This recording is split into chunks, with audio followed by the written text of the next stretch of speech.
Ang Makinit Hot Spring ay isa sa mga sikat na destinasyon kapag kayo ay pupunta ng Coron, Palawan. Tara, samahan niyo ako sa ating adventure dito sa Makinit Hot Spring.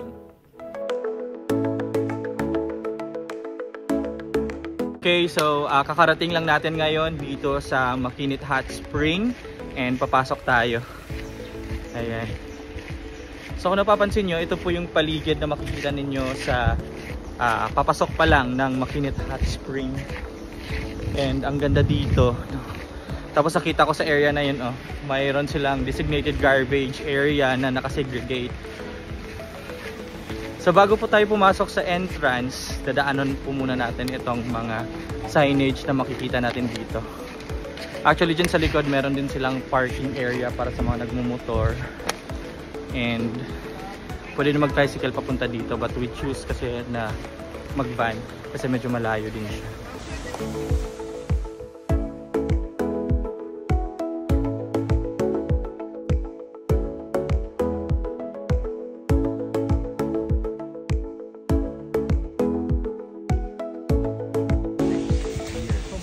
So nandito na tayo ngayon, nakapasok na tayo sa Makinit Hot Spring, and ito yung bungad. Pagpasok ninyo, meron ditong parang area na pwede kayong mag-picture with the signage na Makinit Hot Spring.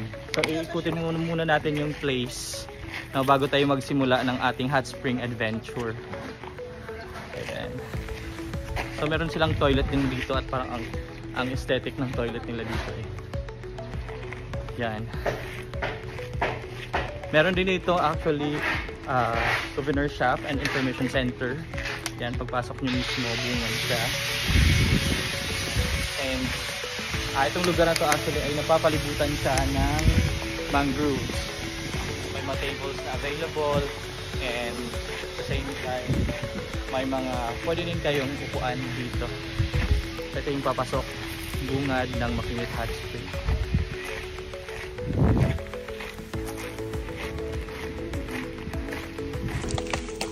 Puntahan natin ang cottage kung saan tayo magsistay.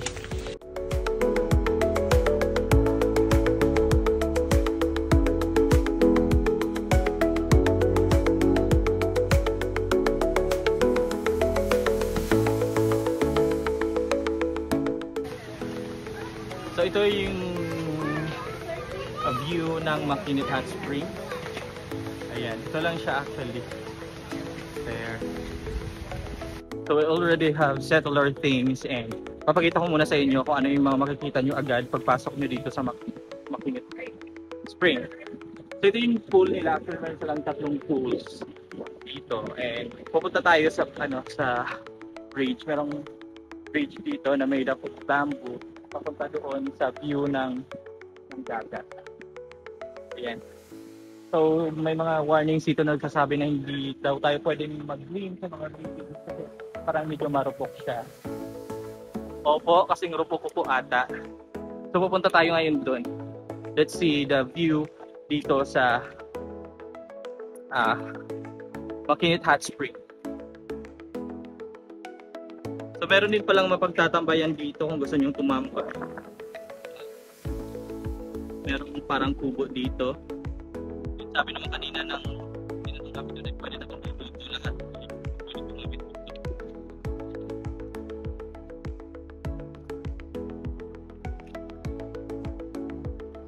Ayan.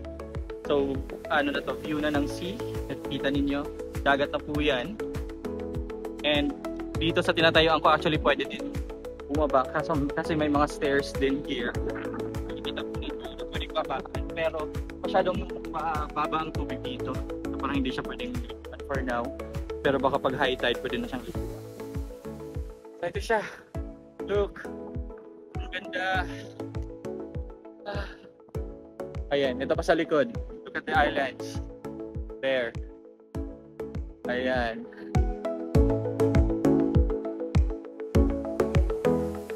So ang gagawin natin ngayon ay appreciate lang talaga natin ang beauty nitong place na to. Kasi talagang sa lahat na so far, kung i-rank ko ang mga lugar na napuntahan namin, I'll say number 1 yung Pukawai Cave, then ito yung pang number 2 kasi napakatahimik dito at At the same time, wala masyadong tao, hindi siya ganun ka-crowded. But if you're going to look at the scenery, no? To look at the place, the entirety of the place, talagang nakaka-relax siya. Kaya let's enjoy lang muna, no? Kung ano ang mga beautiful na mga scenery dito.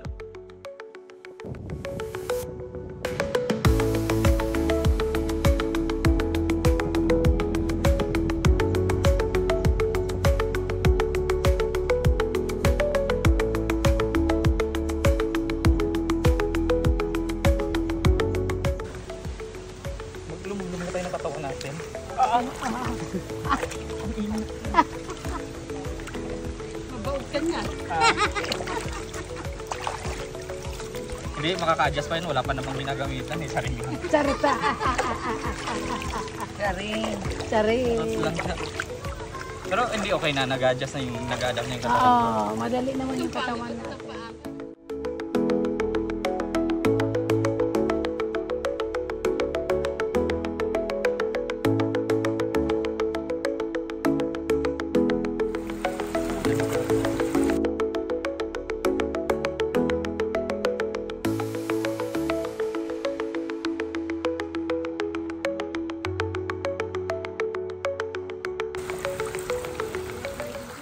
So sabi doon kanina sa binasa namin, the original temperature of the water here is 38 degrees. And nagdadagdag lang siya ng temperature actually. It depends no sa temperature. So enjoy lang natin. Pero sabi dito dapat every 15 minutes daw ay umaangat para hindi tayo ma-dehydrate. So enjoy ko lang muna.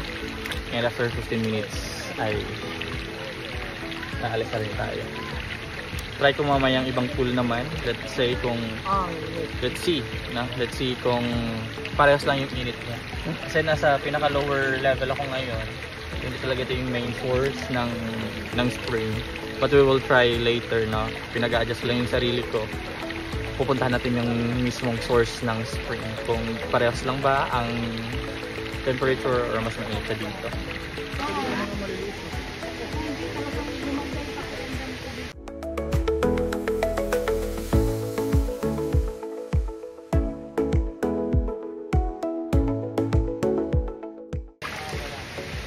Actually parang mas mainit nga dito sa area na to pero okay lang. Napaka-refreshing. Kasi nga for last adventure namin ay umakyat kami diba sa Mount Tapias, and during our Pukawai Cave adventure medyo paakyat din yun kaya yung mga katawan ay sumasakit. And napaka-refreshing dito kasi nawala yung sakit ng katawan ko agad. Puntahan naman natin ang ibang spring dito. Kasi tatlo to. Puntahan natin yung iba. Ito yung first pool nila. Parang ito yung pinaka-source talaga ng spring.